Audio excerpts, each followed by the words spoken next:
नागेंद्रहाराय त्रिलोचनाय भस्मांगरागाय महेश्वराय नित्याय शुद्धाय दिगंबराय तस्मै नकाराय नमः शिवाय। मित्रों नमस्कार। सावन मास पवित्र मास, भगवान शिव का मास और आपकी पूजा, आपकी उपासना निरंतर आगे बढ़ती हुई आज बात करते हैं भगवान शिव के एक पवित्र नाम नीलकंठ की। भगवान शिव का एक नाम नीलकंठ है और उनका कंठ नीला है। इस विशेषता को देखते हुए उनका नाम नीलकंठ पड़ा। तो आज कथा कहते हैं इस नीलकंठ नाम की कि भगवान शिव का यह नीलकंठ नाम क्यों पड़ा। मित्रों, हरिद्वार से आगे जब हम बद्रीनाथ की ओर आगे बढ़ते हैं तो हमें ऋषिकेश नगरी देखने को मिलती है, जिसे योग नगरी कहते हैं। ऋषिकेश के ठीक सामने मणिकूट पर्वत है और मणिकूट पर्वत पर स्वर्गाश्रम और परमार्थ निकेतन, जो आध्यात्मिक शक्ति को प्राप्त करने के लिए और आध्यात्मिकता की उच्चताओं को प्राप्त करने के लिए बहुत पवित्र स्थान माना जाता है। यह स्थान जिस पर्वत पर बसा है उसे मणिकूट पर्वत कहते हैं। मणिकूट पर्वत पर लगभग 16-17 किलोमीटर की चढ़ाई पैदल चढ़ने पर, अथवा आप घट्टू घाट होकर के अगर सड़क मार्ग से जाते हैं तो लगभग 30-32 किलोमीटर की यात्रा करके आप एक स्थान पर पहुंचते हैं जहां पर मेघना और मधुमती नाम की जो नदियां हैं उनका पवित्र संगम हो रहा है। और इस पवित्र संगम पर आप भगवान शिव का बहुत सुंदर वास्तुशैली में बना हुआ चमकता हुआ मंदिर देखते हैं, जिसे नीलकंठ भगवान को समर्पित किया गया है। कहते हैं कि यहीं पर भगवान शिव ने विष पिया था और यहाँ से 3 किलोमीटर की चढ़ाई चढ़ करके भवन गांव पड़ता है। लोकल जो वहाँ की बोली है उसमें उसको भौन कहते हैं, भौन गांव। तो वहाँ पर माता भुवनेश्वरी का बहुत बड़ा मंदिर है और वहीं से वे भगवान शिव की रक्षा करती रहती हैं। मित्रों, कथा इस प्रकार से है कि देवों और दानवों में नित्य युद्ध होता रहता था और प्रायः देव इसमें हार जाते थे। दानवों के गुरु शुक्राचार्य के पास संजीवनी विद्या थी और संजीवनी विद्या के द्वारा वे अपने मृत जो दैत्य शिष्य थे उनको स्वस्थ कर दिया करते थे। ऐसी स्थिति में देव बहुत अधिक कष्ट में रहते थे। एक बार सब मिलकर के ब्रह्मा जी के पास गए और ब्रह्मा जी से कहा कि हे ब्रह्मदेव, हम निरंतर दैत्यों से हारते रहते हैं और कष्ट में रहते हैं, दुखी रहते हैं। इसका कोई उपाय बताइए ताकि हमको जो है हार का सामना न करना पड़े और साथ ही जो हमारी हानि होती है वह हानि भी न हो। ब्रह्मदेव ने उनसे कहा कि चलिए देवगण, हम मिलकर के भगवान विष्णु के पास जाते हैं और उनसे इस समस्या का हल पूछते हैं। सब मिलकर के क्षीर सागर में शेषनाग की सैया पर लेटे हुए भगवान विष्णु के पास पहुँचे और अपनी समस्या को उनके सामने रखा। भगवान विष्णु मुस्कुराने लगे और कहने लगे कि आप समस्या लेकर के आए हैं तो ज़रूर उसका समाधान किया जाएगा, लेकिन इससे पहले समस्या का समाधान हो आप लोगों को दानवों से, दैत्यों से मित्रता करनी होगी, संधि करनी होगी। देवता बड़े आश्चर्य में पड़े। उन्होंने कहा प्रभु ऐसा क्यों? तो भगवान विष्णु बोले कि देवों, अगर इस समस्या से निजात पाना है तो बड़ा कार्य करना पड़ेगा और बड़ा कार्य करने के लिए, महान कार्य करने के लिए सबकी सहायता लेनी पड़ती है। उसमें शत्रु मित्र सब एक हो जाते हैं और सब मिलकर के ही अगर उस कार्य को करेंगे तभी सृष्टि का कल्याण होगा। उन्होंने उपाय बताया कि तुम दैत्यों के साथ मिलकर के सागर मंथन करो। सागर मंथन का निश्चय किया गया और सागर मंथन में दैत्यों को निमंत्रण दिया गया, लेकिन सागर मंथन करने के लिए मथानी चाहिए और मथानी कहाँ से आएगी? तो मंदराचल पर्वत से प्रार्थना की गई और मंदराचल पर्वत मथानी बनने के लिए तैयार हो गए। मथानी जब सागर में जाने लगी तो पर्वत भारी होने के कारण डूबने लगा। अब ऐसे में मथानी ऊपर कैसे रहेगी, मंथन कैसे होगा? तो फिर इस समस्या को दूर करने के लिए भगवान विष्णु ही सामने आए और उन्होंने कच्छप का रूप धारण किया, जिसको हम कच्छप अवतार कहते हैं। उनके 10 अवतारों में से कच्छपा अवतार जो है उनका दूसरा अवतार है। कच्छप की जो पीठ होती है, कछुए की पीठ, वो बड़ी कठोर होती है। उस कठोर पीठ पर जो है मंदराचल रखा गया और इस प्रकार से मथानी तैयार हो गई। अब मथानी को घुमाने के लिए रस्सी चाहिए, तो रस्सी कौन बनेगा? छोटी मोटी रस्सी से तो काम चलेगा नहीं। तो इसलिए वासुकी नाग से प्रार्थना की गई। वासुकी नाग भी इसके लिए तैयार हो गए, क्योंकि महान कार्य था और महान कार्य में सब अपनी अपनी सहायता करना चाहते हैं, एक दूसरे की सहायता करना चाहते हैं। तो मथानी के रूप में वासुकी नाग मंदराचल के चारों ओर लिपट गए।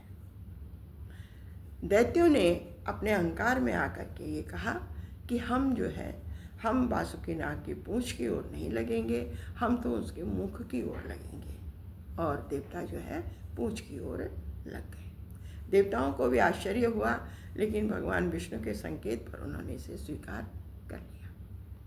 मथानी घूमने लगी, मंथन होने लगा, और जब रगड़ वासुकी नाग के शरीर में लगी तो पीड़ा के कारण उनके मुख से जहर भरी फुंकारें निकलने लगी, और उन जहर भरी फुंकारों के कारण बहुत से दैत्य और दानव हताहत हुए। खैर, मंथन तो रोका नहीं जा सकता था। मंथन चलता रहा, चलता रहा, चलता रहा। काफ़ी समय व्यतीत हो गया और फिर एकाएक चारों ओर शांति छा गई। ऐसा लगा कि कुछ प्रकट होने वाला है, कुछ होने वाला है। और इसी शांति के बीच में समुद्र के भीतर से एक बर्तन निकला, जिसमें कि कालकूट विष था।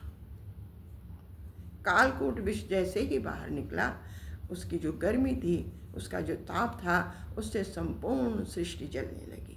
पशु पक्षी हताहत होने लगे, प्राणी तड़फने लगे और वनस्पतियाँ सूखने लगी। हाहाकार मच गया। इस हाहाकार को दूर करने के लिए, इन परेशानी को दूर करने के लिए सब मिलकर के भगवान शिव के पास गए और भगवान शिव से प्रार्थना की कि हे प्रभु, आप हमें जो है इससे निजात दिलवाइए, इससे मुक्ति दिलवाइए, इससे तो सारी सृष्टि नष्ट हो जाएगी। ऐसी स्थिति में पार्वती घबराने लगी और सोचने लगी कि भगवान शिव अगर इस विष को पी लेंगे तो फिर उनके शरीर की, उनकी क्या स्थिति बनेगी। बहुत ही कालकूट विष है, इसका कोई काट भी हमारे पास नहीं है। तो उन्होंने इनकार कर दिया। ऐसी स्थिति में जो कल्याण करने वाले भगवान शिव थे, करुणा के अवतार जो थे, वो मुस्कुराने लगे। उन्होंने कहा, पार्वती, विश्व कल्याण की बात है और तुम क्यों घबरा रही हो? ये विष अगर तुम चाहो तो ये विष मेरा कुछ भी नहीं बिगाड़ सकता। खैर, पार्वती जी ने निश्चय किया और भगवान शिव को आज्ञा दे दी कि आप इस विष को ग्रहण कीजिए। वो क्षण आया जब भगवान शिव जो है इस विष को पीने लगे, और कालकूट विष जैसे जैसे उनके शरीर के मुख के अंदर जाता गया, माँ पार्वती ने अपनी शक्ति से उनके कंठ में ही उस विष को रोक दिया। विष नीचे नहीं गया, कंठ में रुक गया, और विष के नीलेपन से जो कर्पूर गौरम करुणावतारम भगवान शिव थे, उनका गौर वर्ण का कंठ जो है वो नीली शोभा को धारण करने लगा, और तब से उनका नाम पड़ा नीलकंठ, क्योंकि उन्होंने विष पिया था और विष का रंग जो है वो नीला होता है। उस नीले रंग से उनका कंठ नीला पड़ गया और उन्होंने एक सुंदर शोभा को धारण किया और उनका एक प्रिय नाम हुआ नीलकंठ।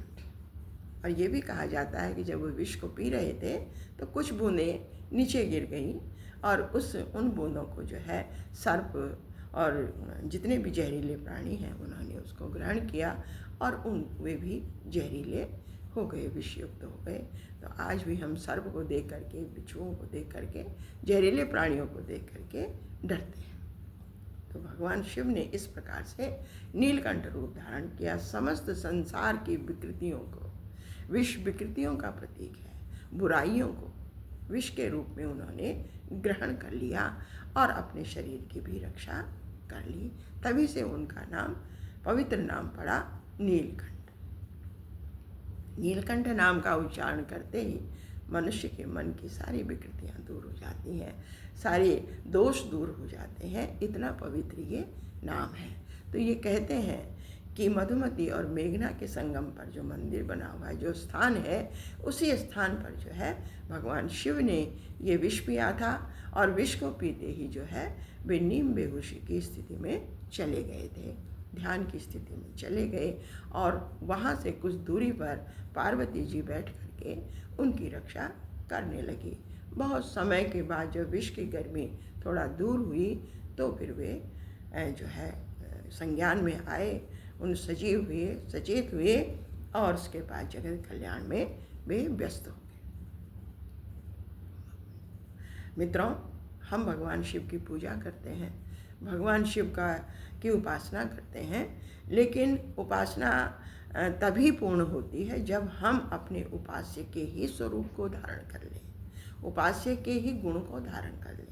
जिस प्रकार से उन्होंने जगत कल्याण के लिए विष पिया, मानव कल्याण के लिए विष पिया, अपने प्राणों की बाजी लगा दी, उसी प्रकार से हमें भी अपने आसपास जो बुराइयां हैं उनका विष पीना चाहिए, उनको दूर करने का प्रयास करना चाहिए।